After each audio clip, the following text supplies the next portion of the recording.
Assalamualaikum warahmatullahi wabarakatuh. Salam sejahtera bagi kita semua. Selamat sore. Bagaimana kabarnya teman-teman? Baik, Baik, baik. Alhamdulillah.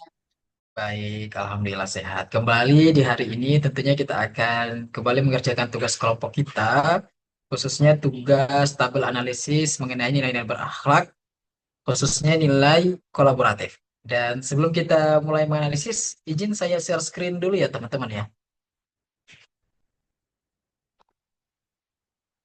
Baik. Ini adalah tabel analisis substansi nilai-nilai berakhlak khususnya kolaboratif. Kembali kita akan menyusunnya nanti dari kegiatan, tahapan kegiatan sampai dengan penguatan nilai organisasi, teman-teman.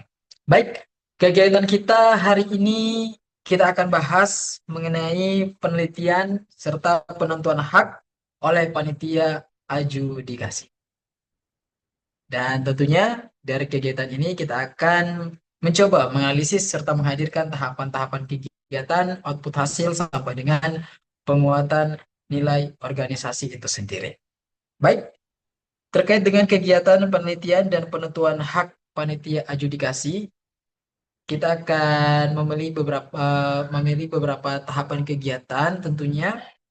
Dan tahapan kegiatan pertama, silakan mungkin dari teman-teman seperti apa tahapan kegiatan yang bisa kita lakukan. Iya, mungkin di tahapan pertama yakni adalah pengumpulan data di mana kita menerima dan mengumpulkan semua dokumen asli terkait data yuridis dari pemohon serta hasil pengukuran data fisik dari Satgas Fisik itu sendiri. Baik, terima kasih Pak Alga atas penjelasannya mengenai tahapan kegiatan pertama. Dan tahapan kegiatan kedua, silakan. Seperti apa, teman-teman? Untuk tahapan kedua sendiri itu ada penelitian data yuridis ya Kak. Itu di mana kita menyelidiki riwayat tanah, memeriksa kebenaran alat bukti pemilikan atau penguasaan, kemudian menilai keabsahan data yang diserahkan. Baik, terima kasih Ibu Laras atas penjelasannya. Dan tahapan ketiga seperti apa, teman-teman? ya tahapan ketiga yaitu pengumuman data, di mana pada tahapan ini akan mengumumkan data fisik dan data yuridis bidang tanah yang sudah dikumpulkan di kantor desa atau kantor kelurahan dan kantor pertanahan selama 14 hari atau 2 minggu. Baik, terima kasih. Kegiatan keempat, sepertinya masih ada dari teman-teman? Baik, untuk kegiatan keempat yaitu adalah penyelesaian sengketa, di mana penyelesaian sengketa ini digunakan untuk memfasilitasi penyelesaian sengketa atau keberatan yang muncul selama masa pengumuman. Baik, terima kasih Ibu Amanda. Dan juga terima kasih untuk Ibu Yana tadi yang sudah menyampaikan tahapan keempat. Serta tahapan kelima, seperti apa, teman-teman? Tahapan Ya, kegiatan kita. baik. Untuk di tahapan kelima yaitu pengesahan hasil, yang mana panitia mengesahkan hasil pengumuman yang tidak terdapat keberatan sebagai dasar untuk pembukuan hak. Baik, terima kasih Ibu Iva dan tahapan kita yang keenam, apakah masih ada atau kita cukupkan? Nampaknya masih ada ya. Baik, di tahapan terakhir, tahapan keenam yaitu pembukuan dan sertifikat. Di tahap ini menandatangani buku tanah dan sertifikat hak atas tanah, yaitu ditandatangani oleh Kepala Kantor Pertanahan. Baik, terima kasih Pak Alga atas penjelasannya. Kayaknya kita cukupkan enam saja teman-temannya tahapan kegiatan kita dan kita akan melangkah ke output atau hasil dari tahapan kita ini.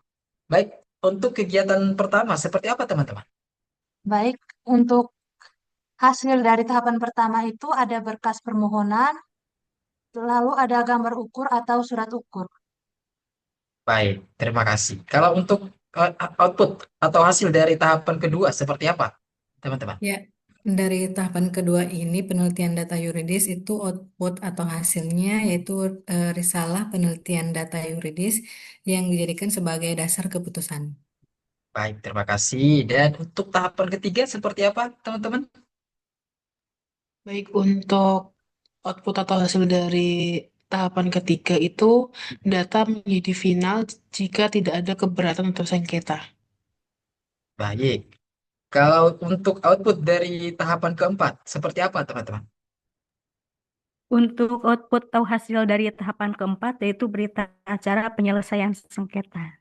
Sedangkan untuk output yang kelima, dari tahapan kelima seperti apa?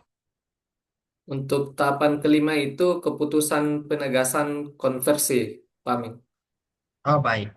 Dan untuk tahapan terakhir, tahapan keenam, itu outputnya seperti apa? Untuk tahapan yang terakhir itu outputnya berupa sertifikat hak atas tanah seperti SHM atau SHGB dan sebagainya, Kak.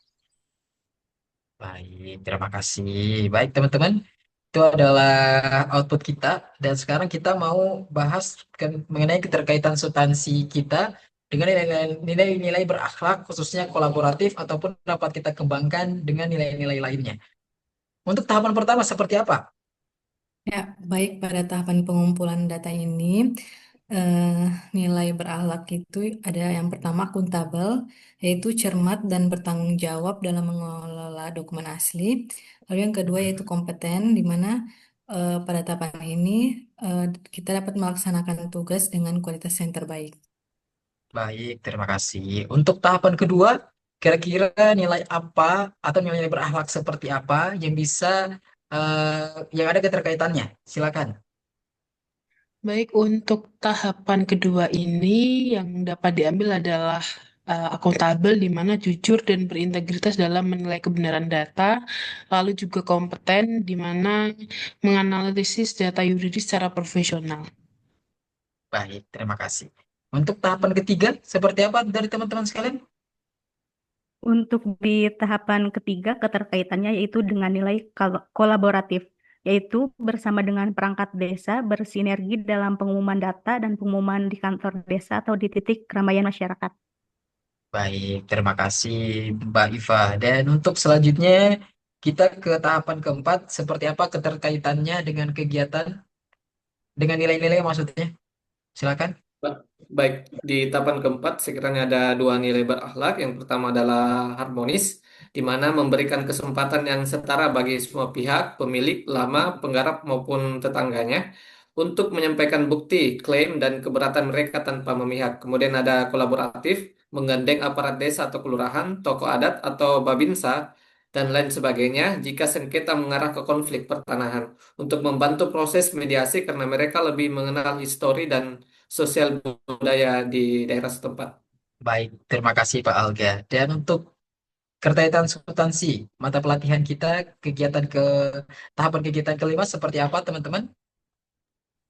Untuk tahapan kelima sendiri itu ada nilai akuntabel ya Kak, di mana menjalankan pengesahan dengan penuh tanggung jawab, memastikan prosedur sesuai aturan, dan menjaga kepercayaan publik terhadap institusi, lalu juga ada nilai kompeten yang di mana proses pengesahan membutuhkan pemahaman hukum pertanahan, administrasi, Hmm, dan prosedur teknis. Baik, terima kasih. Sedangkan untuk tahapan keenam, Ya, keterkaitan substansi eh, nilainya dengan kegiatan keenam itu seperti apa?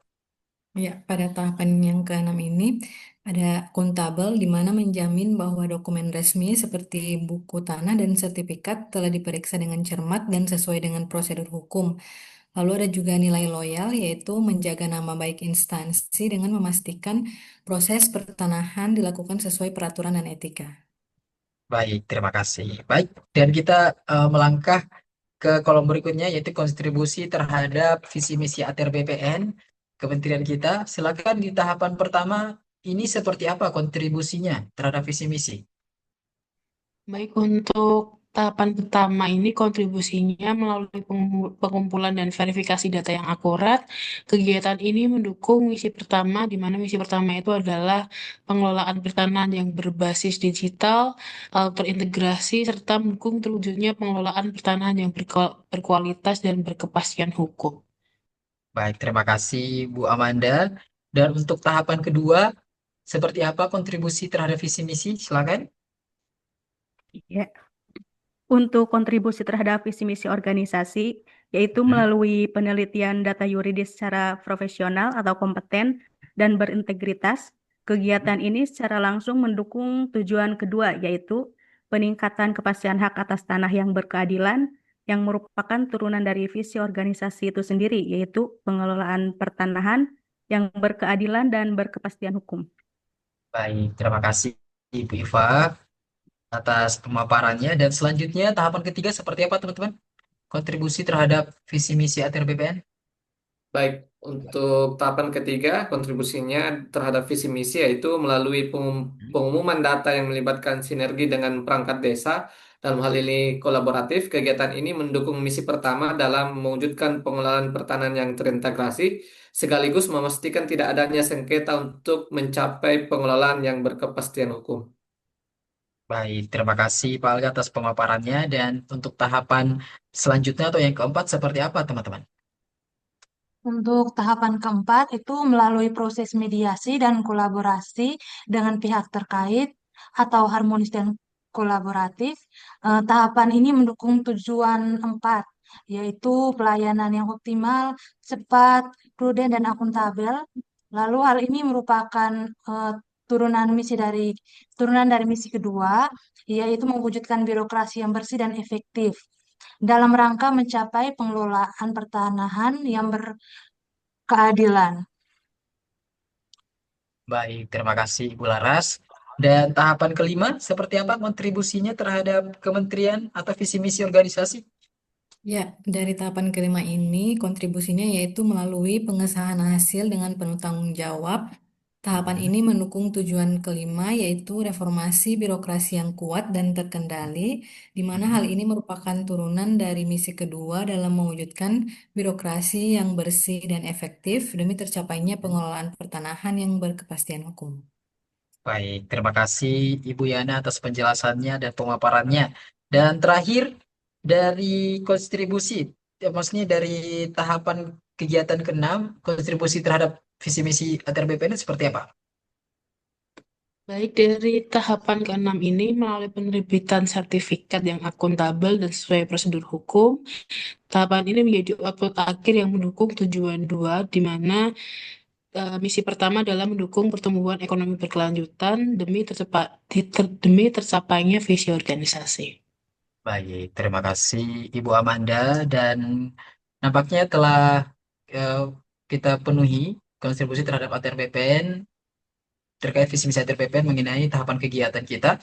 Dan selanjutnya kita melangkah kepada penguatan nilai organisasi, yaitu penguatan nilai organisasi dalam hal ini melayani profesional dan terpercaya. Silakan seperti apa mungkin dari Bapak Ibu sekalian? Ya, untuk penguatan nilai organisasinya yaitu berdasarkan Kepmen 115 garis miring SKOT 02 garis miring 5 garis miring 2020, yaitu nilai melayani diwujudkan dengan memastikan proses adjudikasi mudah diakses, cepat, dan berfokus pada hasil yang memuaskan masyarakat. Baik, terima kasih. Kalau dari segi profesional, silakan teman-teman seperti apa? Baik, dari segi profesional, dari nilai profesional adalah inti dari penelitian hak. Panitia menggunakan keahlian mereka untuk menghasilkan keputusan yang benar secara hukum. Baik, terima kasih. Dan untuk eh, terpercaya, silakan seperti apa teman-teman? Untuk terpercaya sendiri itu hasil penelitian dan keputusan hak dituangkan dalam risalah penelitian data eh, yang ditandatangani dan dapat dipertanggungjawabkan. Baik, terima kasih Bapak Ibu sekalian. Nampaknya tugas kita dalam menganalisis mengenai nilai-nilai berakhlak, khususnya kolaboratif itu sendiri telah selesai. Dan tentunya saya ucapkan terima kasih banyak atas pernyataan dan juga pemaparan dari Bapak Ibu sekalian mengenai tugas analisis kelompok kita khususnya. Dan kita cukupkan kebersamaan kita di sore hari ini. Sampai jumpa di tugas kelompok berikutnya. Dan sekian. Sehat-sehat semuanya. Wassalamualaikum warahmatullahi wabarakatuh. Waalaikumsalam Waalaikumsalam warahmatullahi warahmatullahi wabarakatuh. wabarakatuh.